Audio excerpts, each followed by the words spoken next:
Hello dear students, I welcome you back again to the physics lecture of class 12th, that is magnetic fields due to electric current.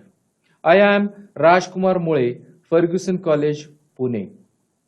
In the previous lecture, we have studied the two applications of Biot-Savart's law. Today, in this lecture, we are going to study the third application, and along with that, we are going to derive an expression for magnetic field that is produced along the axis of current carrying loop. Application of Biot-Savart's law, that is magnetic field produced by current in a circular arc of wire. Let us consider an arc AB.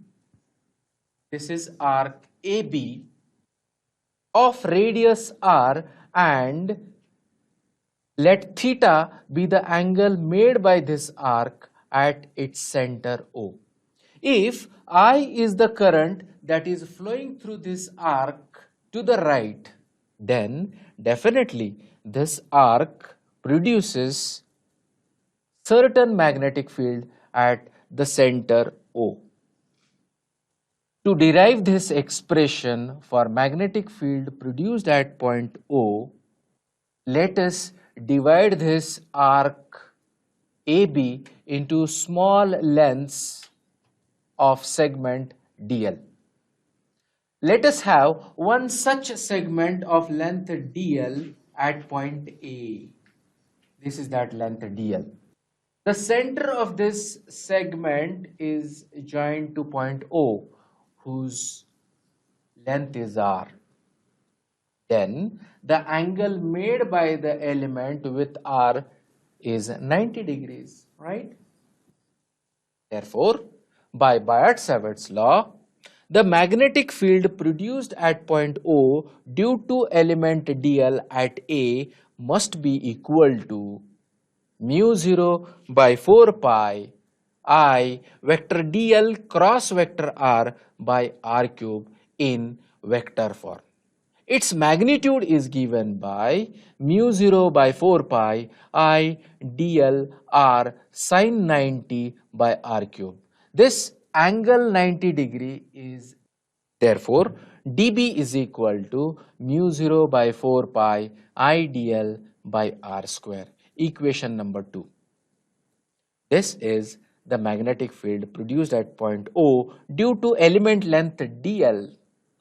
Now, if we have the sum or the addition of magnetic fields produced due to all such elements from point A to point B, then their sum is given in the form of integration, and hence we can say that the total magnetic field produced at point O, if it is denoted by B, then it must be equal to integration of dB from A to B. Substitute equation 2 in equation 3, we have B is equal to mu 0 by 4 pi I integration of dl by r square from A to B, which is equal to mu 0 by 4 pi I integration of r by r square d theta from 0 to theta. See here, I am converting length in theta. See here, we know dl is equal to r d theta.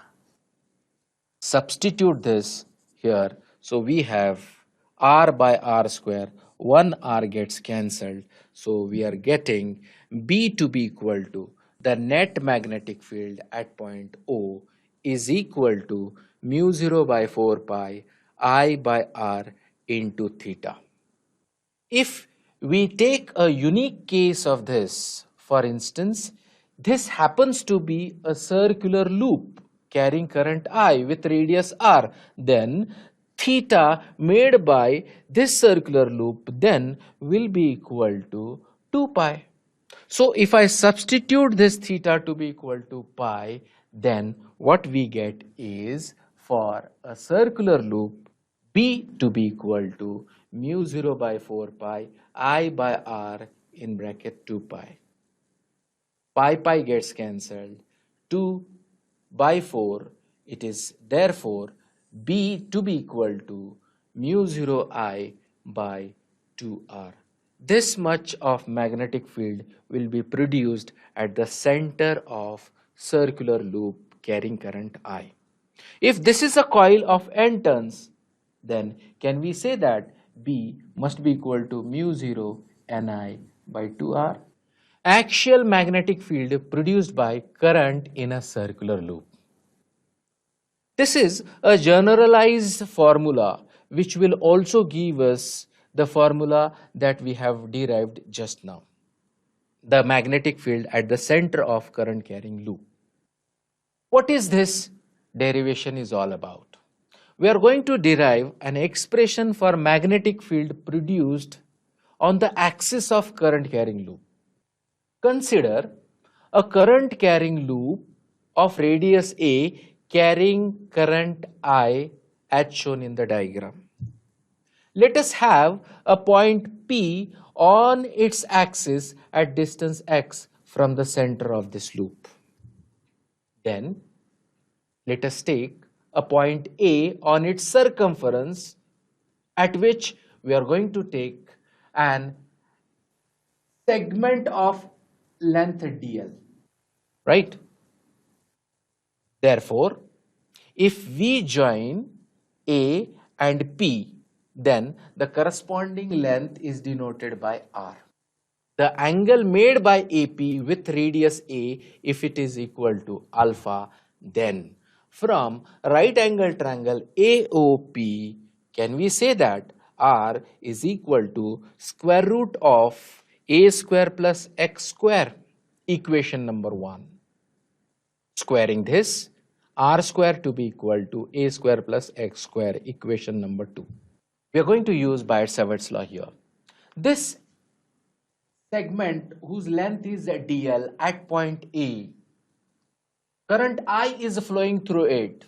So don't you think it will produce magnetic field around itself? By right hand thumb rule, the direction of this magnetic field will be like this.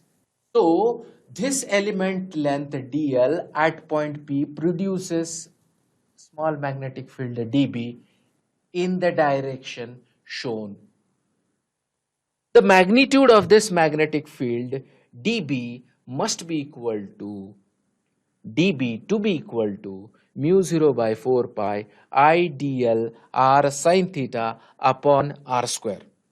But if it is taken in vector form, then it is equal to mu 0 by 4 pi I vector dl cross vector r upon r cube, equation number 3. This is its vector form. The direction of this dB is given by red vector. This is that vector, right? This is that vector. Therefore, r gets cancelled in this case. We have therefore dB to be equal to mu 0 by 4 pi I dl by r square, equation number 5. Dear students, substitute this r square from equation 2. We have dB to be equal to mu 0 by 4 pi I dl upon in bracket a square plus x square bracket close, equation number 6. Let us have an angle. Let us consider alpha be the angle made by dB with axis. Then resolving this dB into two mutual perpendicular components dBx and dBy.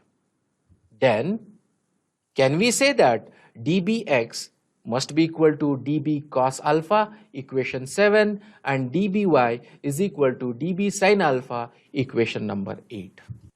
Let us consider a point B which is diametrically opposite to point A. This is that point B. Let us again consider a small segment of length dl at point B like A. Then this segment also produces certain magnetic field at point P. Can we say that BP in this case will also be equal to R, and angle made by BP with A must be equal to alpha? Therefore, the magnetic field produced at point P due to this element at point B must be equal to dB dash.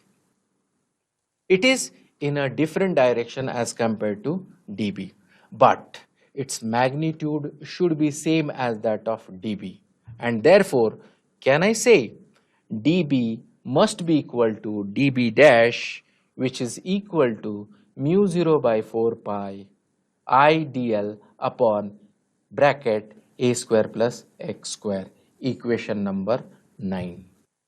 Again, resolving this dB dash into two mutually perpendicular components such as dBx dash and dBy dash, then dBx dash must be equal to dB dash cos alpha and dBy dash should be equal to dB dash sin alpha, equation number 10 and 11. Dear students, if we consider right angle triangle from figure AOP, then can we say that cos alpha should be equal to A by R? But R from equation 1 is equal to root A square plus x square. Therefore, cos alpha is equal to A by root A square plus x square. Hence, dBx, this is that equation, dBx, which is equal to dB cos alpha. So substitute the value of dB and cos alpha in equation 7. We have dBx to be equal to mu 0 by 4 pi I dl upon in bracket a square plus x square into in bracket a by root a square plus x square. Here a square plus x square into root of a square plus x square. If we take product of this, then can we say that it comes out to be equal to a square plus x square raised to 3 by 2? You can check and verify this. Therefore, if we substitute this product to be equal to a square plus x square raised to 3 by 2, then we have dBx to be equal to mu 0 by 4 pi IA dl upon in bracket a square plus x square raised to 3 by 2, equation number 13. So what is this dBx? Let us analyze here in the diagram. dBx is the component of dB along the axis away from the center, right? What about dBy and dBy dash, which is here? dBy dash and dBy are equal in magnitude but are opposite in direction. Therefore, they cancels each other. They cancel out each other. Therefore, the y components of dB and dB dash are not at all contributing in magnetic field produced at this point P here. Therefore, we have neglected, ignored those contributions, and we are simply going to add dBx. Look here, dBx and dBx dash are in the same direction. Their magnitude is also same. Therefore, the total magnetic field produced at point P must be equal to the sum of all these dBx starting from point A back to point A. So can we write down this one as B to be equal to integration of all these dBx? Substitute this dBx from 13 in equation below. We have B is equal to integration mu 0 by 4 pi IA dl upon a square plus x square raised to 3 by 2. Therefore, B is equal to mu 0 by 4 pi IA by bracket a square plus x square raised to 3 by 2 integration of dl. This integration of dl is equal to 2 pi a, the circumference of circular current carrying loop whose radius is a. If I substitute this by 2 pi a, we get b to be equal to mu 0 by 4 pi ia by in bracket a square plus x square raised to 3 by 2 into 2 pi a. B to be equal to mu 0 I a square upon 2 in bracket a square plus x square raised to 3 by 2. So the magnetic field produced at point P due to such a current carrying loop is equal to this much. A is its radius, x is the distance of point P from center of the current carrying loop. For instance, suppose if this point P happens to be at O, the center of the circular loop, then can we say that x in that case will be 0 and A is equal to R? If you do this substitution here, what you get is nothing but B to be equal to mu 0 I by 2R square, which is what we have obtained in the previous article. Magnetic lines for a circular loop. Here, I have got a circular loop as you all can see. This is a circular loop. And let us say I is the current that is flowing through this loop. Let A be its radius. Then we all know that magnetic field is produced around this current carrying loop. If this is the z-axis and if I take a point P somewhere here, if I take a point at a distance z from the center of this loop, then from previous article, can we say that the magnetic field produced at point P must be equal to Bz? Therefore, this Bz is equal to mu 0 I a square by 2 in bracket a square plus z square raised to 3 by 2. Right?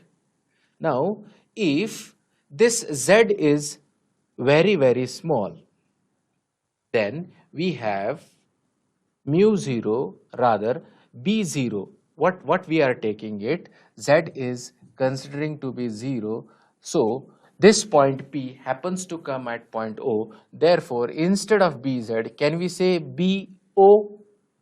So this bo comes out to be equal to mu 0 I by 2a. For n turns, can we say that b0 to be equal to mu 0 ni by 2a, which is what I have mentioned in the previous article as well. Circular loop carrying a current as a magnetic dipole. How it behaves as a magnetic dipole. And we are going to compare the conclusion of this article with an article from electrostatics.